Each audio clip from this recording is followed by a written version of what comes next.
Welcome to Gentle Anchor, a podcast hosted by mom and son, Michele and Noah. No topic too tender. We talk with honesty, curiosity, and zero taboo. Hey, Drift Mates. Welcome back to another episode of Gentle Anchor Podcast. I'm Michele. And I'm Noah. And we're in person today, and we are so glad that you guys are here. Noah is home from college, spending the holidays with us, and it's so nice to have you in person. I'm glad to be here. So we are going to get into this episode. This is the next episode after our holiday episode, and I hope you guys all had a nice holiday. I'm sure we will. We did, right? Yeah. Yeah. Yeah, we had a great Christmas. Yeah. Trying to think. Yeah, I mean, well, we get this out Thursday or Friday, so it'll be after Christmas, but That's why I was saying that. yeah, I was just trying to think about the timeline. But yeah, we went to Disney last week, and that was our Christmas. So it was so fun. So much fun. But we'll get into that a little bit in a minute. But like a little drift check. This episode is going to be essentially me interviewing mom, kind of about what it was like for her growing up in her 20s, the things that she experienced, and kind of the experiences that she had that kind of, or the experiences that she may have had just growing up, and then maybe with her parents, as to how she might have changed those ideas and the things that she didn't like into how she might have wanted to raise Tabby and myself. And just some of that being things that she did as a 20-year-old that maybe she wished she hadn't done, that she didn't want us to do. So it kind of led her to parent the way that she did to keep us safe and whatnot, or maybe she didn't like it or something along those lines. But that's just going to kind of be what this episode is going to be about for those of you that are listening. So, and I have not been preempted for the question, so I don't know what Noah's going to ask me. So it's going to be actually real interview style kind of episode. So that's pretty cool. So yeah. But I think the drift check might be a little bit different today. Rather than asking how we are doing, we'll probably just tell you some maybe a few funny stories about our Disney trip. Yeah. Because I know that there's a few that we have. But there are. Real quick, let's get into those socials. Mom, you want to take us about the socials today? Sure. Oh, I get to do that. That's so fun. Excuse me. We have social media everywhere. At least we try to anyway. We have YouTube. And you can subscribe on YouTube, and it's free. We say this every time. I will try to put a button somewhere, but it'll come up in the corner up above Noah's head right there. But I'll hold it on the planet. Yeah, but I'll put a button somewhere. YouTube, subscribe. It's free. It doesn't cost you anything. Just helps us grow a little bit, just so we can get what we're saying, what we're talking about out there to more people. And then we have the Spotify and Apple Podcast. And then, of course, you can follow us on Instagram or Facebook, and we have the TikTok. And all of those platforms are free, obviously. And we put out some pretty fun content. Usually we have the teasers, the episode teasers and things like that. So please do go follow them, check us out. And yeah, so my new video that I put out was branding the car. Hope you guys got to check that one out, because before we went to Disneyland, I put a little QR code on the back of the car to see if we could get more followers, but I don't know if it worked. I have to check it out. Anyway, it was pretty fun. So anyway. Yeah, but keep commenting on those, or just giving us likes. We really appreciate it. It helps us out. Yeah. Appreciate you guys. Yeah. Yeah, so with our drift check, slide right into it here. As I just stated, and as you guys knew, we went to Disney for a few days last week. It was a long week. Yeah. It was a really long week. I think that we got close to 70,000 steps in like 3 days. And it wasn't even 3 days. It was like 2.25 days, because so what happened was we left on Sunday. Tabby and I left on Sunday, drove down to southern Utah, and then stayed there. And in Monday morning, went to Las Vegas airport and picked up Noah and his girlfriend. And then from there, we drove straight down to Disneyland. We got into Disneyland or Anaheim, probably around, yeah. And then we decided to go over to downtown Disney to have an idea of how long it was going to take us to get to the park, because we were rope dropping. And when we were at downtown Disney, we got 15,000 steps, like just walking around downtown Disney. I think it was maybe 10. Yeah. But anyway, so that was... Yeah. And then the next 2 days we spent in Disneyland. The first day we went to California Adventure. Second day we went to Disneyland Park. So, And I think that was genuinely like perfect. A lot of people might say, "Oh, you guys are only there for what 2.5 days," but when you are, one thing I'll say about Disney is that they do a very great job for little kids. yeah. I think that it's set up very nicely for kids. Um, and as adults, like one of the biggest reasons that you go is to see like your kids' enjoyment. Yeah. Not that you can't have fun, but there's definitely more rides for kids than there are adults. I did notice, but I think that for us and how we were all very Such big. adult, big kids, 2 days was perfect because we Yeah. hit all the rides that we wanted to do. We didn't do any of the silly small rides. We ate a lot of food. We walked around. We saw all the things we wanted to see. We saw the parades. It was genuinely a perfect amount of time. And I think that had we stayed one more day, we all were like, wouldn't have been able Test. to, I don't think yeah. I would have been able to walk No, on a. our legs were genuinely Yeah. hurting. Yeah. Our feet were hurting. Yeah. Even with great shoes. Like, Noah had really great My shoes. feet didn't hurt, but that's just because of my shoes for my clinicals. But Yeah. the rest of their feet hurt. Yeah, it was just a lot of work walking. And we had lightning lanes for both days. But it was honestly, people keep asking me like, I bet it was so busy. I bet it was so busy. I'm like, it wasn't. Like we got to go on some of the rides that were important to us. We went on twice. Yeah, And some of them we could have gone on 3 times if we wanted if we to. wanted to. I think that the Choose most not to. impressive part though was at Disney. We rope dropped. So rope drop means that you get there right as the park opens. So you're in line to get into the park before 8 a.m. and then you're basically sprinting your way to Whatever ride. whatever ride. So we wanted to ride Rise of the Resistance, which was in None of us had been on it no, ever. which was really cool. Yeah. And we were basically running there, and we did that, and then we had so we got there, and we were in and out of there within 40 minutes. Yeah, From the it's time that. we were in line, through the ride, and out. Yeah. Sorry, my hands. In your face. But yeah, we were to that, and then that was it was by the time we got there, by the time we left, it was like 40 minutes. But so yeah, it was 8:30 at that point, and then we had a lightning lane for Big Thunder Mountain, which is another really great ride. However, because everybody was still at Rise, the line for all these other rides were not there. They were just small, so it was like a 5 to 10 minute wait time, and we got not even. It was probably closer to 5 minutes. And the funny thing about Rise, though, was that they literally were like, oh, even if you rope drop it, you're still going to be waiting. And we did not. No, So, which was great. yeah. So then we got to Big Thunder Mountain, No. and then we rode it with no line, and then we had our lightning lane. So we got to ride Big Thunder Mountain, which is typically a 30+ minute wait, plus Rise, which is over an hour. We did Thunder Mountain twice and Rise of Resistance all before 9 o'clock when the park opened at 8, and I was very impressed. So that was a really great day to start at Disneyland. Personally, I thought it was fantastic. Yeah. But Mom is going to share with you one funny story. I'm gonna let her pick. We have two funny stories. I'm gonna let her pick probably the cleaner one. Yep. That's what I was gonna. And since you just talked about Big Thunder Mountain, but I'm gonna let her share that, and then we're gonna stop boring you with our Disney talk. That's right. So the second time we went on Big Thunder Mountain, we had decided that Noah had been riding most of the rides with his girlfriend, and I was like, "Do you want to ride with me?" And he was like, "Yeah." So we're in line, and they say, "Okay, you four," and they send us down to rows 12 and 13. The first time we had rode, we were in the front. So this time we were in the back. So Noah's girlfriend and Tabby go into row 12, and Noah and I are in row 13, and Noah's in front of me. And the gentleman that was running the ride says to Noah, I have no idea that he says this. We get on the ride. Noah says to me, he says, this is the best seat in the house. And I was like, okay, sounds good. I was like, that sounds great. Like, what could be so exciting about that? So we are on the ride, and literally, like, you climb whatever it is. And I don't remember the semantics of how the ride goes, but the first curve around, like, the thing that holds you in on Big Thunder Mountain is just a bar, right? So the bar just comes down and it just holds you in because you don't go upside down or anything like that.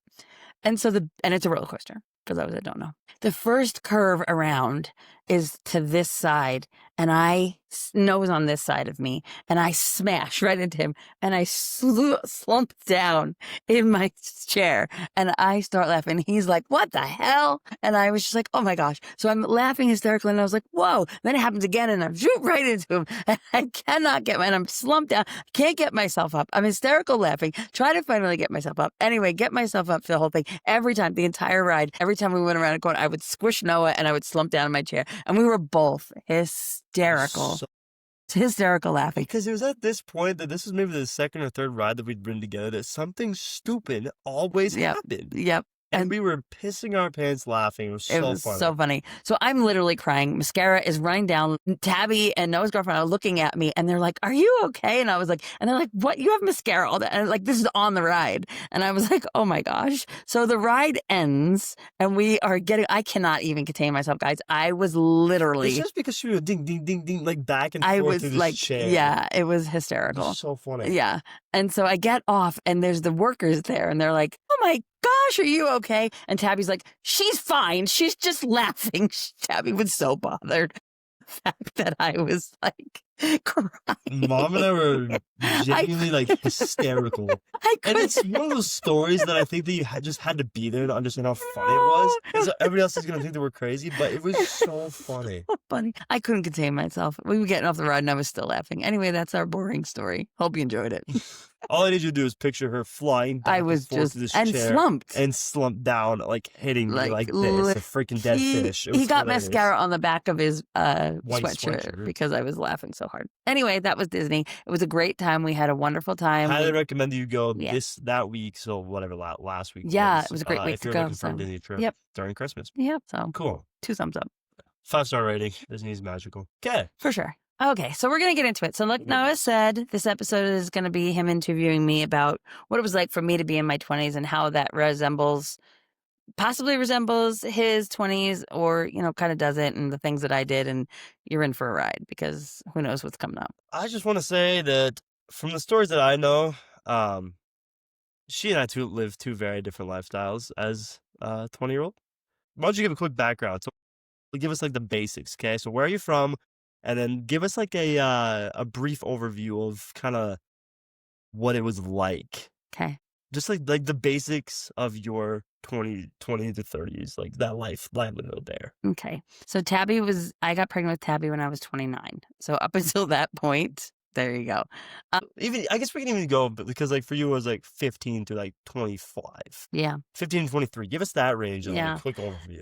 I was born and raised in New York on Long Island, grew up in Suffolk County, New York, and we live in rural Idaho.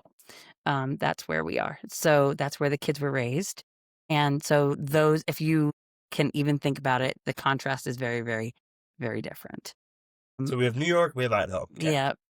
And so, I grew up, kind of the quick background of it is that my biological father left when I was 3. My mom married my dad, who I consider my daddy. He raised me since I was 3 up until he passed away when I was 19. So my mom and my dad got married when I was 4, got divorced when I was 8. But every weekend we would go back and visit my dad. And then when I was 13, my brother and I went and lived with my dad. And my mom would visit or whatever. But my parents stayed very, very close and were better friends than they were married. But we lived with my dad, and I lived up with him up until I was 19 years old. But I don't even know how to say how I was. She was not a good kid. No, I wasn't. I wasn't a bad kid by any means. My mom was always proud of me and stuff like that. But yeah, I didn't do great in school. Like I just did enough to pass. I was super into New Kids on the Block, so I kind of would sneak out and try to go do things like that. And when my 15, 16 years old, 17 years old was when New Kids on the Block was big. And so I got in trouble for that. And I don't know if that's going to come up, but it's something that we could talk about. Yep. And, up until and then my dad passed away when I was 19, and my friend Nancy and I, my bestie Nancy and I, just partied. We just partied. 19 years old. Anything you could do on Long Island, we did it. What was the area that you always joke about, like that road? What was that area? Oh, Deer Park Avenue. Yep. So any of my New York friends, if you know what the DPA, yep. We used to ride up and down Deer Park Avenue, and you just literally went zoop, turned around and came back, and zoop. And sometimes there was parking lots on the side. So you went and, chilled in the parking lots. Yeah. Yeah.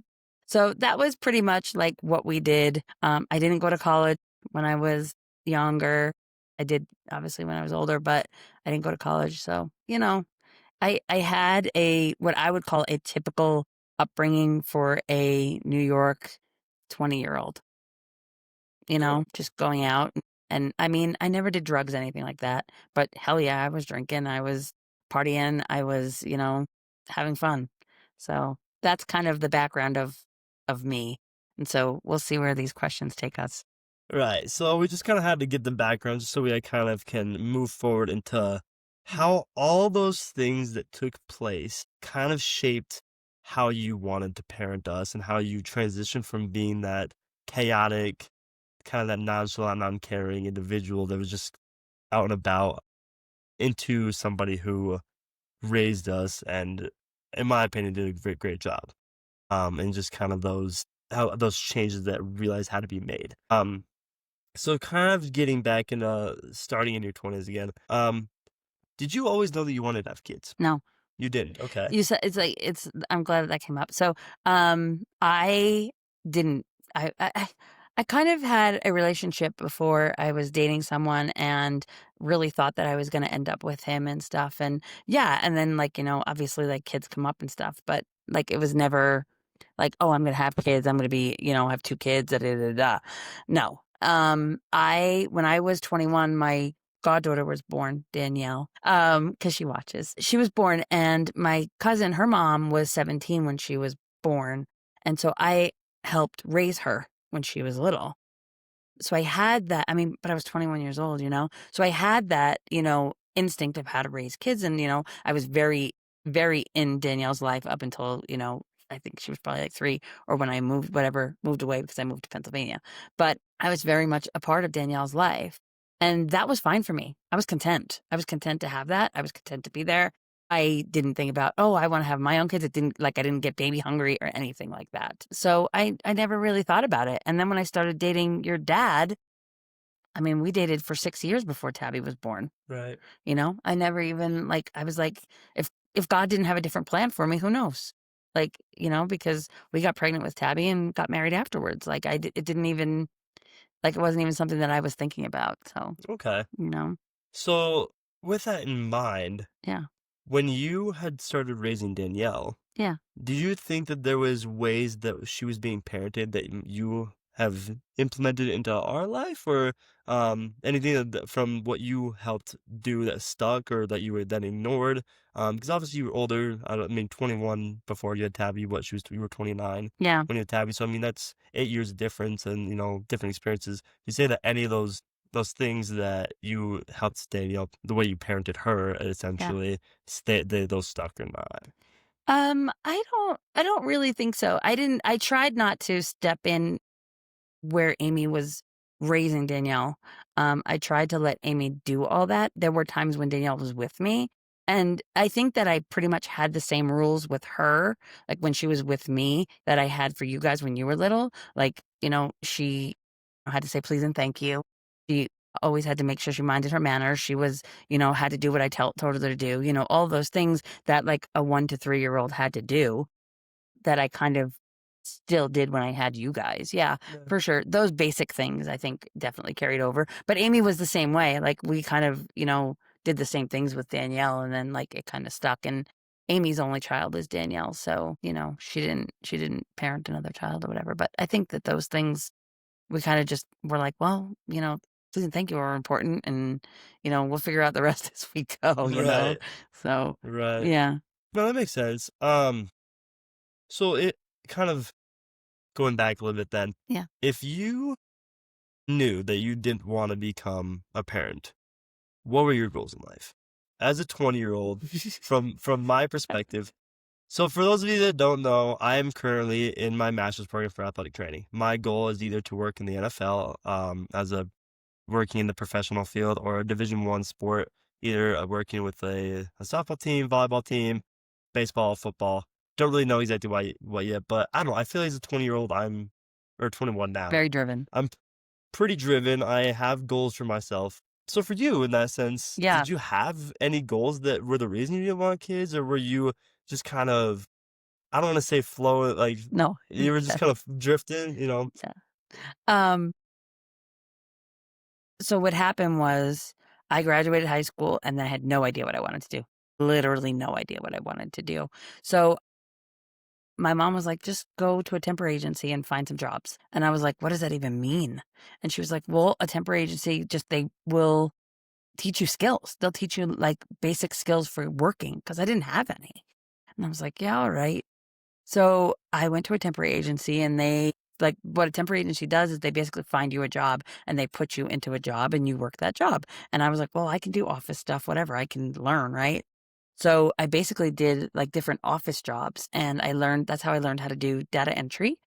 And that's something that carried through my adult life at that time was because I learned how to do data entry very quickly. And so I worked for the IRS. I worked for an insurance company. I worked for a company that did loans and leases for cars. So I was data entering all the data, things like that. I had a ton of jobs. And so I was just kind of going through life. And then I ended up moving from New York to Pennsylvania. And in Pennsylvania, I was living with my mom. And then she was like, you need to get out and do something with your life because I literally was doing nothing. This was the time I was like 22. And she's like, you literally need to do something with your life. No, I must have been after that. Technical difficulties take two. Take two. Anyway, I was in my 20s and I was doing temporary jobs. So really had no direction of what I wanted to do in life. At one point I started working for this finance company. I did investment banking and I actually really, really liked that. So that led me to go to school and I thought to college and I thought, well, maybe I could go into finance. So I was kind of going to do like a Spanish and finance degree was what my goal was then. So that's kind of where that went. So if I say I had direction, that would be where I went. Did I have direction? Not Not really. So with that, would you say that because you didn't have a lot of direction, that's why you pushed us to have such high career goals? Do you think that that specific detail in your life guided your parenting, as to helping us have goals? Yeah. I guess is kind of a way. Yeah, I think that, yes, I would say that that is definitely true. I watched friends of mine go to college and I watched them, um, progress in life. I I wouldn't say that, like, we're probably gonna do an episode about this, but we don't believe in regret. I don't believe in regret. So I don't believe in that. And so I don't regret anything that I've done. I don't regret not going to college as soon as I got out of high school. But I did see it, like friends of mine progress. And I was like, you know what? I think that is something that I would do differently. If I was going to do anything differently, I would probably go to college right away. So since I didn't have that opportunity, I said to myself, you know what? That's something that I'm going to have my kids. Nobody pushed me to do that. Nobody pushed me to say, hey, you need to go to college. Like, you need to have a degree. You need to do something with your life. Nobody pushed me to do that. I wouldn't say that I pushed you and Tabby into doing that, but I feel like guiding you towards that direction and giving you the opportunity, giving you the fuel you needed to get that opportunity out there was something Right. that was very important to me. Yeah. Yeah, I think that definitely helped having that guidance, as you say, to kind Yeah. of give us that motivation to build a better life for ourselves. And that's something that I think is very important. And that's something that I want to take into when I have kids is just giving them that little nudge Yeah. to make something of themselves. What they don't know, doesn't necessarily have to be going to college, but No. just doing something for themselves, doing something for their Yeah. lives. Even a trade school is fine. 100%. Need Yeah. more of that. Okay. So I guess moving into kind of the parenting roles. So we get through your 20s. Yes. Give us a background on how you met dad. Okay.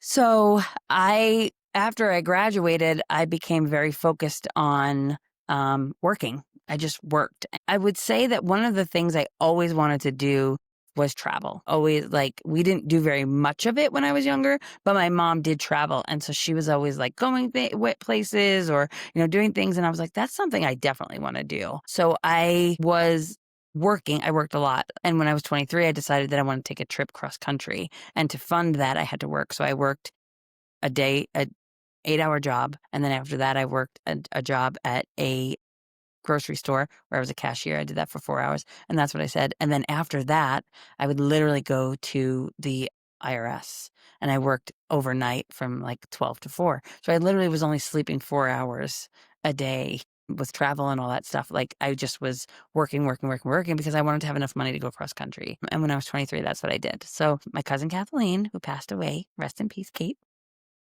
she took that trip with me. She was 16 and we had a blast. We had a blast.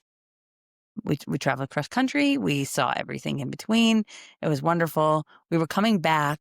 We went out to California. We're coming back and we came through New Mexico. And we ended up in Albuquerque. And Albuquerque is, I would say, it reminded us the most of Long Island. It reminded us the most of Long Island. And That's actually interesting. yeah, because we didn't hit a lot of big cities. We went to LA, didn't really love LA, but it was the biggest city I think that we went to that we spent any time in. And so we just kind of spent a couple of days there and on a whim, we're like, let's just move here. And we did. So we literally got an apartment, called our moms, whatever, got an apartment, took a bus back to New York, rented a truck and drove the truck back to New Mexico. The apartment complex that Kathleen and I lived in, your dad was the caretaker for. Yeah, the groundskeeper. And he used to drive me nuts, and he knows the story, so we're not gatekeeping here. You and Dad did not like each other. No, I know. He became friends with Kathleen first, and then Kathleen would like invite him over, and he would come over and he'd knock on the door and be like, "You got any food?" And I was like, "No, go get your own damn food." He was a grown ass man. I was like, "He's 4 years older than me." I was like, "Dude, I'm like supporting myself and this kid that's 16 years old. Go get your own fucking food." It was so funny. Anyway, time grows, time grows on you. Long story short, they fell in love. We did, yeah. That's so random. I know. People always ask me like how my parents met. I'm like, fun fact: one was from Idaho, one was from New York, and they met in Albuquerque, New Mexico. Yeah. Explain that one. Yeah. So that's how we met. Random. Yes. So how old were you when you and Dad met? You said 23. I think I turned 24.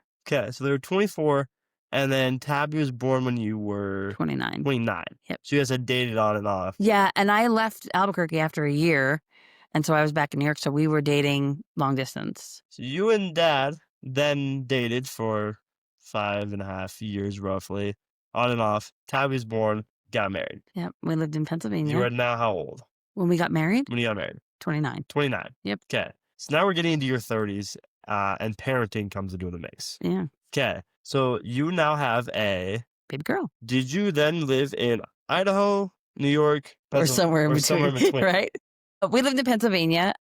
I was going to Penn State, and that's where I was going to Penn State while I was pregnant with Tabby, and your dad came out there. Anyway, that's a whole big other story. But so we lived in Pennsylvania. I was going to college.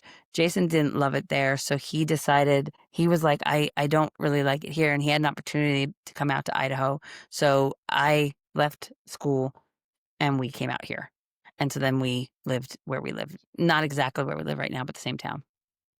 Okay. So now you are raising Tabby. So she was 4 months old. She was 4 months old when we moved out here. Okay. So now that you're raising Tabby, yeah, how would you say that you then began to parent, and was there anything that you were afraid of that you were going to mess up as a first-time mom? All of it. What advice would you give to young moms? Yeah. Now that Tabby and I are in our early 20s. All of it. I thought I was messing it all up. When Tabby was first born, I was very, very, very frantic. I was. She slept with us, which now isn't. It's so funny. Now isn't such a big deal that babies sleep with their parents, but back then it was a big deal. Like it was a big problem, and so like it was kind of frowned upon, and so that was 23 years ago, But she slept with us, and because I was so frantic about it.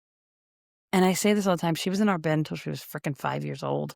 And like, I don't recommend that. Yeah. Okay. I don't recommend that to anybody, but I learned my lessons with that one. Noah never ever touched our bed. He went in a bassinet by our bed and then went right into his crib. I couldn't get Tabby into her crib. I could not. Tell you what, I love sleeping. Yeah. I couldn't get Tabby into her crib. I couldn't get her to nap without me. She would not sleep without me. I literally had to pretend I was sleeping. And she cried a lot. Like, I wouldn't say she was colicky or anything like that, but she cried a lot. And and you weren't that kind of kid, you had different things that, whatever, but and so I would literally like call your dad and be like, you have got to come home before I throw this kid into the wall. Like I had to put her into her crib because I had no patience, and I'm not a patient person. And so she would cry and I didn't know what to do with her. And they always said, rather than the safest place for the baby is in the crib, even though they might be crying, because it's better than what you could possibly do, or, however you could react or whatever. So I was like, okay, she's in her crib. I can keep her there till Jason gets home, whatever. And I think that over time, and then Noah was born, 21 months later, over time, I learned that you can't control it. Like you can't control what they do. And I was always trying to control everything. You can't control their reactions. You can't control their feelings. You can't do any of that. And once I let myself realize that, I learned very quickly to kind of move with you. Right? I kind of learned, oh, okay, I don't have any control over this child not liking this food. So the best thing I can do is give them another option. Right. And I learned that hard. That was a hard lesson to learn, because I was like, well, I'm giving you this. You have to eat it. Like you have to eat what I'm giving you. Right. But I learned that that was the case. So if you're not, but you had to eat, and I wanted you to eat. So I was like, well, if it's going to eat the fucking chicken nuggets, then I'm giving him the fucking chicken nuggets. Like, like if he's not going to eat the green beans, then he's not going to eat the green beans, but at least he'll eat the chicken nuggets. So I learned that I had to be malleable and not have control over all of the things that I wanted to have control over, that I always had control over my entire life. So kind of letting go of those. Yeah. Like, The word is and just like letting go of all the things that I thought I could control, and being open to allowing life to play itself out naturally, and I think I learned that very quickly, because you and Tabby were so close in age that I had to do it, or else we were just going to be a whole big mess. Right. So I would say like being open to anything that's out there is like a really, really good young mother kind of thing. Right. That's so true. I mean, a lot of it I think is going to be, especially when I have kids, just, Yeah. I don't know. Like I said, we had rules. There were rules. Like you had to say please and thank you. Every time I gave you something when you were young, when you were learning, I would say please. And so you would take it from me and I would say please, and you would say peas, whatever it was, or please, or whatever, in any way that you would say it. And if you didn't say please, I wouldn't give it to you when you were old enough to understand. She's classically conditioning us. What the heck? Yeah. And then or I would say thank you. Positive or negative Mhm. reinforcement. Thank you. And so you would say thank you. And so I would always, if I wanted you to do an action, I would make sure that I mimic that action. Right. And so, and that is classic conditioning. That's what it's called. What's his name that did it? I don't know. Pavlov. Yeah, that's it. That Pavlov. Yeah, I think so. I don't know. Anyway, so that's what I did. And that's how I parented, because I wanted you to, I also wanted you to learn words, right? And so the best way to teach kids how to learn words is to use those words. So if I wanted you to learn thank you, I would say thank you. If I wanted you to say please, I would say please. And anytime you would point to something, I would Tabby used to touch my watch a lot. Like if I was holding her, she would play with my watch, and I would always say watch. Anytime she touched it, I would say watch, and she would look at it, and eventually she started saying watch. So she used to call my watch. And so if something that I wanted you to learn, I would kind of just guide you towards what that word is and stuff. So Right. yeah. You were a teacher and a parent at the same time. Well, that's what parenting is, teaching, guiding. It's true. So with that, Yeah. what was the most overwhelming or joyful part of parenting in your early 30s? The most overwhelming was having two kids that were under the age of 2, and it was overwhelming to have both of you. I mean, you were both very, very good, but I think that I was still learning at that time. So with me learning and you being young, I was overwhelmed all the time. And I was also in a new state. Right. We did not have any family around. Jason's family was here. His mom was here, in the town that we live in, but she worked, so I didn't have as much help from her as I would have if we had been around my mom. So, but his mom was great. Like she was there when I needed her to be, and when she could be, because like I said, she worked a full-time job. And Jason ended up getting a job that was, out of town, and so he wasn't around all the time, so she was helpful in that aspect. But essentially, it was just me and the kids, and I definitely got overloaded all the time. And so, yeah. What was the second part of that? Joyful? Joyful. I loved watching you guys grow. I loved watching your little brains work. The not smart brains. No, the amazing brains. You learned so many different things so quickly, and I always say the one thing that I say about the kids is that Tabby was a fast walker and Noah was a fast talker. So Tabby learned at like 12 months to walk. It was 13 months, 12 and a half months. Noah learned to talk at like between 8 and 10 months. Like he was talking well, but he didn't start walking until he was like 17 months. Walking was for the weak, man. Hmm. Why would I think about using my muscles in my legs when I could just have you carry me everywhere? Right. Like, And I that was didn't. Don't I knew what I mislead. was doing, obviously. Don't mislead. I did not. No, I knew what I was doing. No, Yeah. I'm just kidding. I scooted on my butt. Yes. It was not stupid. It was cute. It was Anyway, so yeah, so everything was joyful. It was always fun. And I still, to this day, love watching you guys learn. It's one of my greatest joys in life is watching you, the things that you're learning and you coming to me and telling me the things that you've learned just puts an instant smile on my face when I'm listening. Yeah, because you don't do that often, so, you know. So I guess, like, with that, you being amazed at how we think, learn, adapt, do you think that there's anything that we got from you, such as skill, talent, any, like, emotional, just intelligence, stuff like that, that we got from you as compared to dad and kinda who we are now? Like, what did we take from us? I Does that make think sense? sort of. I mean, I think that your dad, like I Like, the said, genes aspects. the genes. No. No, not the genes, but just, like, the Uh, I don't know, I can't think of a better word. yeah. He, I think that your want to learn is definitely from me. Like you both have that drive to learn new things, and I think that that's probably from me. And whether it's from what I have inside me or what I've taught you to do, I think that definitely comes from me. I think that your sports, you both played sports. Not that we're great at sports, but your desire to play sports comes from me. I wouldn't say that your dad is very athletic. Not that he's unathletic, he's just not as into sports. He wasn't as into sports, like putting you guys through sports as I was. It was never his like, "Oh, let's get them into doing something." He was just like, "Whatever, I'll just watch them do with the things that they love to do." So I think that drive to do those things were definitely mine. Um, Was there anything that you didn't have that you think dad had, though, that we kind of what do you mean? like, is there anything that you were really bad at that maybe dad was, like, good at or just, like, his virtues, values, and, Your like dad is so good with his hands, like, and you guys, like, he just like can see things like that, and I'm always impressed with the things that he can do. And he's a hard worker, and so I think you guys definitely get your work ethic from your dad right. because he is an absolute hard worker, and you guys definitely have that work ethic like from him. And and he's just always been supportive. Like he's always like, "Yep, I'll watch them. I'll be there for them." You and your dad were just playing catch again today, which put a super sweet smile on my face because every time you come home, that's something that you do with your dad, and N I love that you do that. Yeah, He and always asks me, and I think it's super cute, yeah. but Did that make yeah, sense? yeah, 100%. I Okay, just was kinda okay, yeah. filtering into I the I think that I'm klutzy and that you get that from me. I'm guys, I sorry. ran into a door that was open once. How Yeah, that happens is beyond me. I'm The door was very. open, and instead of walking through it, I ran into I Yeah. So that's yeah. So Noah's kind of klutzy. I'm That so comes from me. klutzy. So Sorry if I yeah, always hurt myself. Everybody yeah, calls me fragile.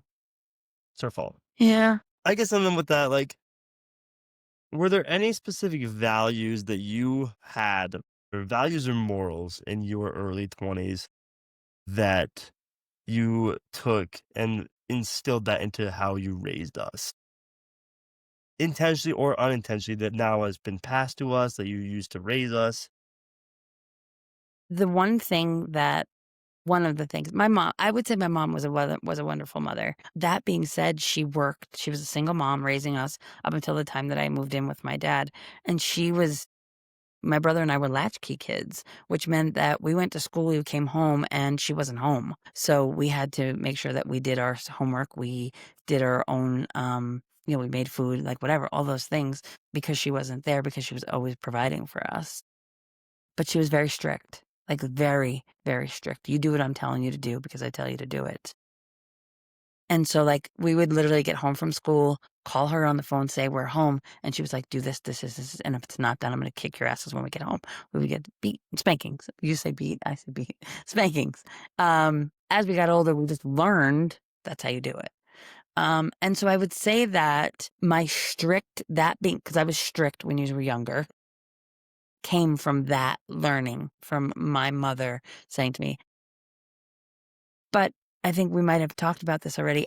I quickly learned that I'll do this now and it won't be the same as they get older. My mom was strict to the end. I would say up and like I mean my mom and I, she passed away in 2018. I don't know how old I was, but she was always strict. She was loving and kind and she was amazing with her grandkids, but she was strict and she was strict up until the day she died. I've learned that that's not and we've talked about that how many times that that's not necessarily the way that it goes. For me, it's more changed, right? It's more become, let me talk to you, let me listen to what you have to say. We'll work this out together. And we learned that, over time and stuff. So, integrity was huge, huge. Like, and integrity is, you know, making sure that what you're doing is what you preach, practice what you preach.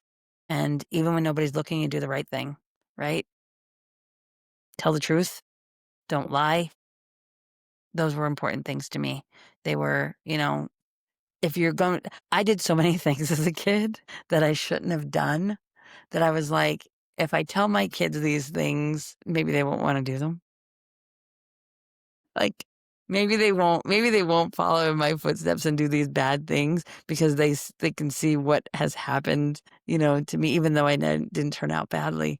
But I was like, Yeah, what the heck? yeah. Turned out horribly. Yeah. So, yeah, so those were important things, like, those were the morals that, make sure that you're doing what you're told and please and thank you and being kind to one another, and it was important for me that you and Tabby were kind to one another, that you respected each other.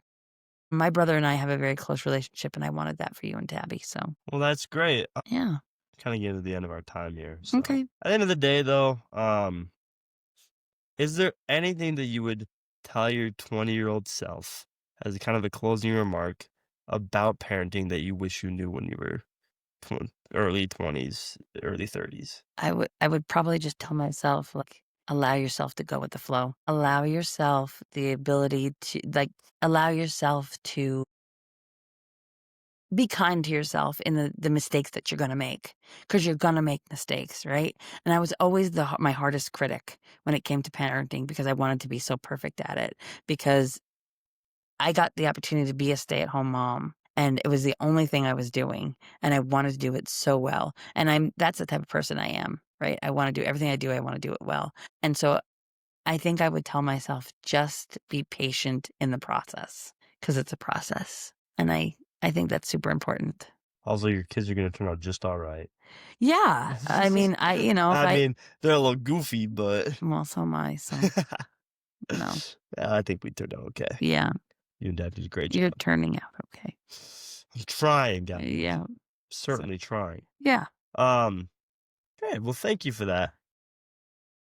Just trying to tie together the identity of who you were is how you grow, the mistakes you make, the things that you do in your life, in your past, they'll shape who you're going to become and how you're going to shape and raise your kids. So don't feel badly for the Mm. choices that you make, and know that if you do feel badly for them, change them when you have kids.